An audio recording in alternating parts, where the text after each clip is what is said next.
Anin, Ozawa Memingwas Namad Queen Edition cause Ogichdaa-kwe Dodum Kitigonzi Bidonjaba Ojibwe. Indigenous people continue to experience systemic racism in Canada. Understanding how this intergenerational trauma is affecting our mental health is important to our healing and connection to our culture.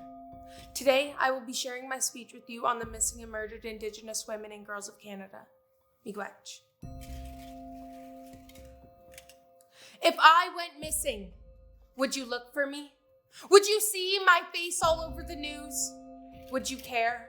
Would you demand to know what happened to that girl? Have they found her? You might be wondering, why is this girl so worried about disappearing?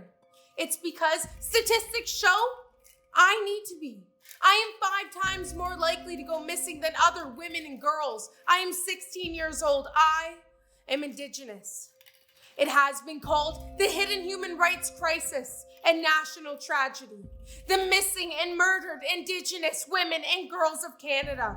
The issue of these missing women in Canada is as old as Canada itself. Indigenous women and communities have long called out for help to the high rates and appalling numbers, but their calls were ignored by the federal government. Finally, in 2016, the government launched a national inquiry for these women, but most families are still waiting for answers on the countless unsolved cases.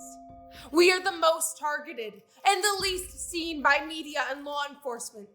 Simon Wiesenthal said, "I believe there is no other solution than to constantly engage with the past and to learn from it. It is not something you forget or get over. If there can be any reconciliation of the past, it consists of the retelling of what happened and recognizing and challenging systemic racism and discrimination. Silence is your compliance. This is a call to action." These women are someone's mother, someone's daughter. These women are someone. Many of these women were completing their education. Women like Loretta Saunders, an Inuk woman who was murdered at the age of 26. Loretta was completing her honors thesis on this very subject when she herself went missing in 2014.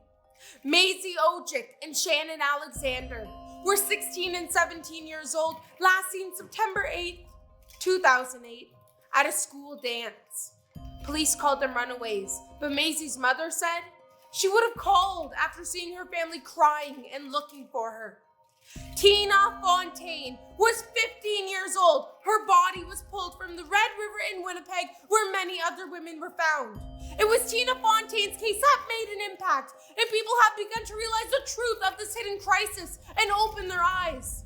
Every year, we gather outside the courthouse to drum and sing and send prayers to heal the families who are suffering.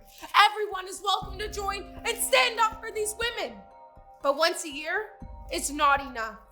Dangerous stereotypes have allowed people to make excuses and not look or help these women and families properly. It is time to stand up and to stop this, to bring our voices together and not let this continue in our country. There's a message being shared, the author unknown. I am a strong Anishinaabe woman. I am content.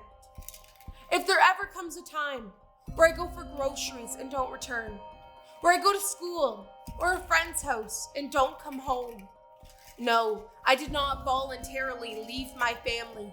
I am not out partying. If there ever comes a time where I don't return, no, someone took me against my will.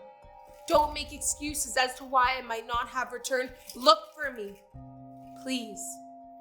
These women do not get the media coverage they deserve. They do not ask to be taken. We need to stop victim blaming and stand together. We need to do something because no one asks to disappear. Miigwech.